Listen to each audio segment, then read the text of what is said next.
Bonjour tout le monde, c'est El Hadji Amadou Mbaye, responsable du laboratoire Sen-Lunettes. Présentement ici, on est dans le laboratoire, comme vous le voyez. Bon, nous avons des machines très perfectionnées qui font le travail. C'est ici que se fasse la production des lunettes. Alors, donc, pour la présentation, je commence par vous présenter les lentilles. On a un stock de lentilles ici. Vous voyez. Donc, les lentilles progressives sont là. Les stocks de lentilles progressives sont là. Si on a une ordonnance, on cherche les lentilles ici. Si on ne l'a pas, on passe la commande. Après, je vais vous expliquer comment ça se passe. Donc, ici, on a des unifocaux. Tout ça, c'est des unifocaux. La seule différence est que ici, on a les blue blocks blancs. Les blue blocks avec anti-reflet. Et ici, on a les unifocales photogrés. Ici, on a le stock de photogrés anti-reflet. Unifocales photogrés anti-reflet. Voilà, c'est ça la présentation des lentilles. Maintenant, pour la confection des lunettes, quand l'ordonnance arrive, on prend les treilles, on les met et ensuite on essaie de tirer les verres qui sont adéquats. Voilà. Donc après, on passe à la production. Pour la production, voilà ce qu'on appelle les froncofocomètres. C'est pour mesurer les degrés qui sont dans les verres. Donc si après, une fois vérifier que ce qu'on a sur le paquet se trouve exactement sur la lentille, on passe à la production. Voilà. Ici, c'est le scanner qui permet de prendre le verre exactement là où on a besoin et le mettre dans cette machine qui va faire le découpage selon aussi la forme et la grandeur des lunettes. Voilà. Donc ici, on a ce même type de matériel qui est encore ici. Donc ici, on a toujours le scanner qui lit les cadres. Ensuite, on le prend ici en ventouse et on le transfère dans cette machine qui fait le découpage. Ces deux machines ont la même fonction. Ici aussi, on a un autre froncofocomètre qui permet de faire la même mesure. Donc, comme je travaille ici avec un collègue, lui, il s'occupe de cette partie. Il fait plus ou moins aussi une spécialité des verres qui n'ont pas de cadre, qu'on appelle les percés. C'est lui qui le fait, c'est Amad Dia, c'est le jeune frère à Papa Dia. Ici aussi, on a un meule. Cette meule permet de limer les contours des verres. Parce que si les verres sortent directement des machines, on ne le livre pas comme ça, parce que les contours seront un peu, un peu dangereux, parce qu'en le nettoyant, on peut se blesser facilement. Donc on le meule ici pour permettre vraiment une lisibilité beaucoup plus adéquate. Ici on a le chauffe-cadre. Si on a un cadre qui est un peu déformé, on le chauffe ici pour le modifier. Donc on a tout ce qu'il faut vraiment. On a aussi cette machine qui permet de teinter les verres. Par exemple, si une personne a une prescription, on peut lui faire des verres comme ça, clairs. Ensuite, s'il veut le teinter, on a des teintes jaunes, rouges, violets, etc. Et noir, brown, tout ça. Donc, la couleur qu'il veut, on peut modifier le verre pour lui permettre de se protéger mieux contre le soleil. Voilà globalement ce qui est dans le laboratoire. En fait, je vais appeler mon ami et collègue Amad qui puisse vous donner un peu plus d'explications à cela. Salam alaikum. Ñu ngi leen di siyaar di leen bëggee man la Amad Dia nekk technicien labo nekk Sen-Lunettes à Thiès. Bon, damay ñëw directement ci spécialiste bi ma nekk sur le modèle des verres que je fabrique, mooy les verres percés. jox leen ci exemple aussi pour ngeen xam verre percé nu mu mel ak nu ñu koy defaree ak les qualités yi ci ne c'est tout juste verre percé yi genre verre bi la verre boo xamante ni nii bon bras yi day jàpp directement ci lens yi te lens yi aussi lens la boo xamante ni nii polycarbone la lens boo xamante ni nii du gaaw a damm du toj du def dara tey exemple mënoon nañoo def benn démonstration boo xamante ni wan leen ni teg ko ci suuf jël marteau dóor ci pour wan leen ni verre bi du toj kon qualité pure la pour wan leen ni percé verre la boo xamante ni nii tey suñu demoon ba nit ki jënd ko mën na def ak moom 10 ans te du yàqu kon donc ñu ngi lancer un appel ñëpp ñi nga xamante ni nii soxla nañu verre ñu ñëw Sen Lunettes uniquement pour les verres percés ak yeneen verres yi mais verre percé yi dafa nekk verre de qualité verre boo xamante ni nii aussi maanaam li ci nekk yëpp degré boo mën a am soo ñëwee daañu xool ndegam mën nañ la ko defaral ñu defaral la ko à un bon prix aussi à un bon prix ñu ngi koy defaree ici fii ci Sen Lunettes soo leen ñëwee ñu wan leen exemple yu ñu fi yor nañ fay exemplaires yu bëree bëri pour les verres percés aussi comme que aussi tamit sama doyen As jaar na fi expliquer na tous les modèles verres yu ñu fi am ak ni ñuy defaree verres yi fabrication beeg lépp kon jarul may dugg ci loolu c'était venu uniquement pour wax leen les verres percés qu'on a des verres de qualité des verres yoo xamante ni nii ici au Sen Lunettes foo ko bëggee ak noo ko bëggee ñu defaral la ko ni mu gën a gaawee kon ñu ngi lancer un appel à tout Thiès ñu ñëw ñu defaral leen les verres qu'il faut. Voilà, présentement on est ici l'ultime partie bi nga xam ne la partie qui nous permet de faire le nettoiement des verres avec le paquetage. Donc ici, il y a une équipe qui s'occupe du nettoiement et du paquetage. Voilà, comme vous le voyez, quand les verres sortent, ils sont comme ça. Donc on essaie de les monter un à un. Donc ici, on a l'œil gauche, l'œil droit qui est exactement ça, et l'œil gauche qui est constitué comme ça.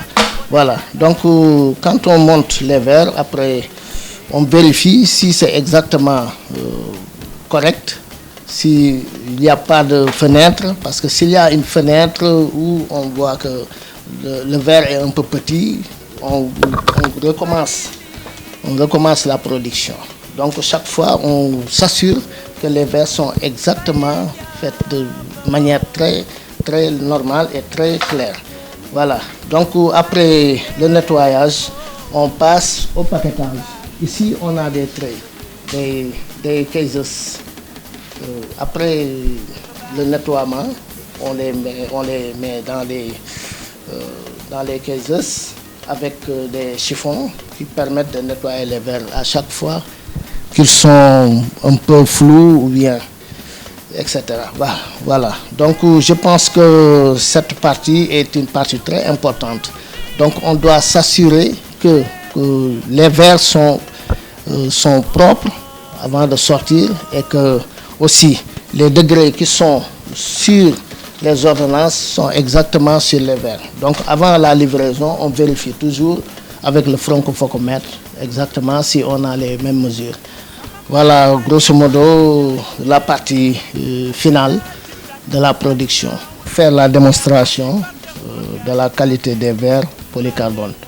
Yi ñuy defaree les verres percés. Bii du polycarbone mooy verre unifocal simple yi quoi. Boo xoolee boo tegee verre bi nii boo ci dóoree marque day toj. Voilà, donc mooy verre bi du polycarbone quoi. Mais verre polycarbone bi boo dóoree marque day bon. Gis nga donc soo ko dugaloon tey jii ci kii ci boo ko monté bu waddee nit dëgg ci oto jaar ci yëpp du toj voilà moom la ñuy defaree percé yi quoi c'est ça donc démonstration bu ndaw boobu laa leen bëggoon defal ci qualité verre bi quoi. Salaamaaleykum maa ngi tudd Soxna Ndiaye je suis opticienne au niveau de Sen Lunettes je vous présente Fabintou aussi de même. Opticienne au niveau de Sen Lunettes. On va passer par la présentation de nos lunettes qui sont divisées en plusieurs parties. Donc là, on a les montures féminines. Donc cadre jigéen ñi moo nekkee fii. Donc une fois que client bi ñëw ci boutique bi fii lay ñëw directement par rapport ak choix cadre yi mu tànn fii cadre bi mu bëgg pour ñu mën ko defaral commande am. Tout de même ici am nañ percé yi donc ñu préciser que ni percé yi ak les cadres yu naturels yi bokkuñu prix bu nekk ak à part la fii aussi am nañ ay cadres pour jigéen de même donc ñaari présentoirs yi yëpp ay cadres jigéen la donc ici c'est notre accueil c'est là que l'opticien bi fii lay toog donc client bi ñëwee il se met là fii lay toog après c'est joxe ordonnance am par contre am na ñoo xamante ne si nii mën nañ bañ a sax une ordonnance parce que ay lunettes yu plan rek la ñu utiliser bu ko joxee opticien bi on a notre bon de commande qui est là donc on rédige information yi nga xamante ne si nii moom la ñuy am au complet si bon de commande bi suñu paree on prend les mesures mais c'est différent par rapport aux autres opticiens parce que ñun dañuy am ay mesures yu ñuy jël par rapport à la personne ça dépend si verre bu muy utiliser bu dee unifocale mën nañu jël que PD bi Fabintou montré ko PD bi on l'utilise pour tout type de verre verre yi ñuy am fii yëpp dañuy utiliser PD méta donc yëpp dañuy jël seen PD mais su dee beneen verre la comme progressif pour nga xamante ni mag ñi la donc dañuy soxla di jël seen segment donc les segments aussi am nañ les matériaux possibles pour jël segment bi donc ce sont d'autres mesures yi nga xamante ne si ni en tant qu'opticien on doit les prendre c'est forcé moo nekk ni dañuy am big blanc bi dañuy am rouleau bi pour mën a jël kii bi seen segment bi on a aussi d'autres présentoirs qui sont derrière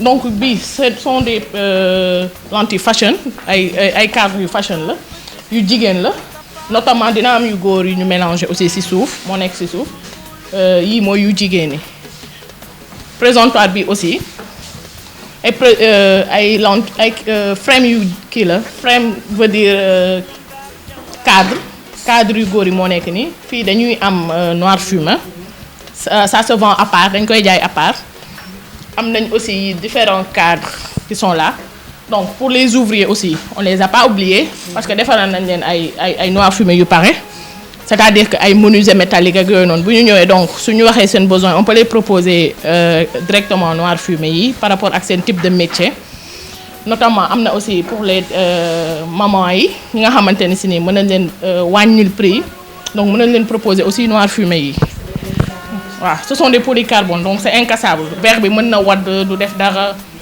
toute la journée mën nga ko def ci sa kanam donc du def dara am nañ aussi cadre yi c'est pour góor ñi c'est comme présentoir bële sa ginnaaw donc yii pour góor la ainsi que yële donc je pense que c'était ça pour notre boutique optique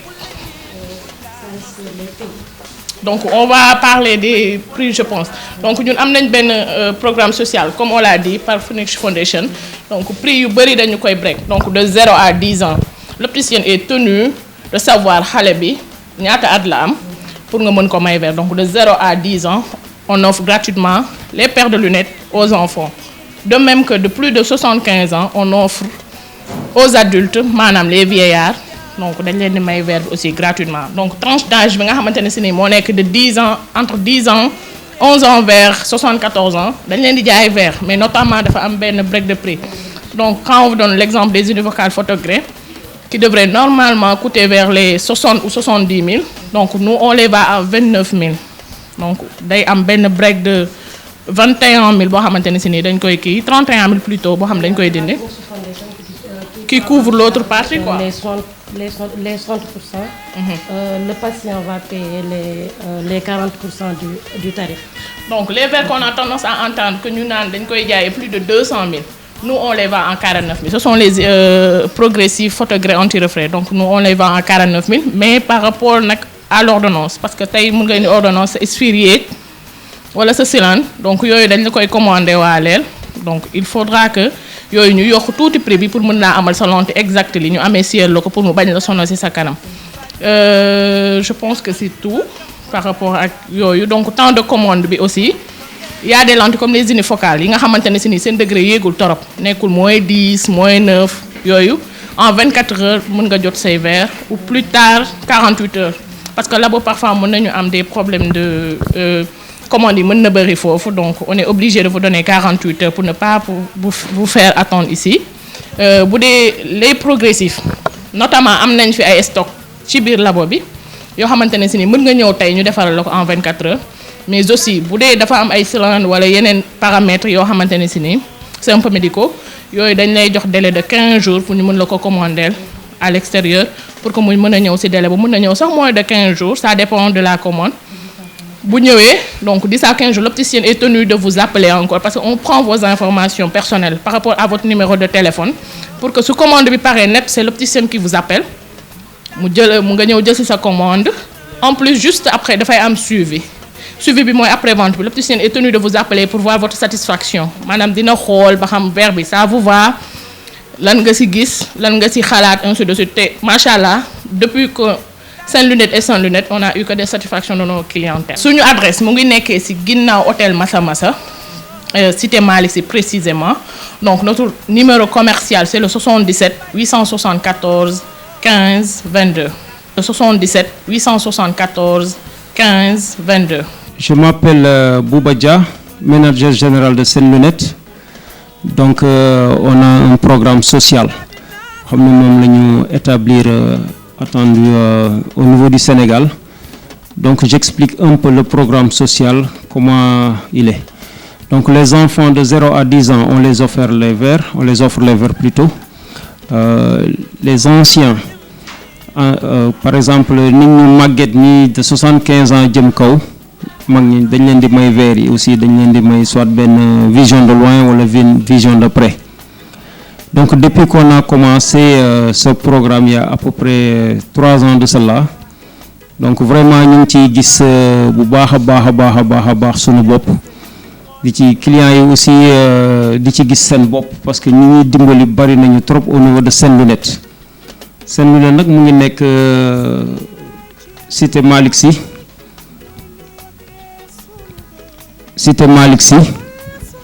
Donc mu ngi nekk cité Malick Sy derrière l'hôtel Massa Massa. Le numéro de téléphone c'est le 77 888 72 14. Je répète 77 888 72 14. Donc depuis ma commencé di sillonner un peu le Sénégal, donc vraiment les gens partout dans les régions ñu ngi ciy gis seen bopp. On essaie aussi de faire des avec les ophtalmos, les docteurs ophtalmologues, ñu ngi jéem a def des consultations gratuites aussi pour aider la population sénégalaise. On a ouvert des boutiques un peu partout dans le Sénégal. Donc vraiment on est satisfait, la population sénégalaise est satisfaite, la population thiessoise plus particulièrement sont satisfaites. Donc vraiment on est là. Si vous avez besoin de quelque chose, on est toujours à la service de la population. di jaajëfal ñi nga xamante ne ñoo ñuy suivre à travers tukki.org ki ñu fi amoon tey di Papa Dia borom African Leadership Group. di jaajëfal sama caméraman Sega Badou Meng mi nga xam ne moo coordonné émission bi, di leen joxaat dig daje ci beneen entretien incha allah.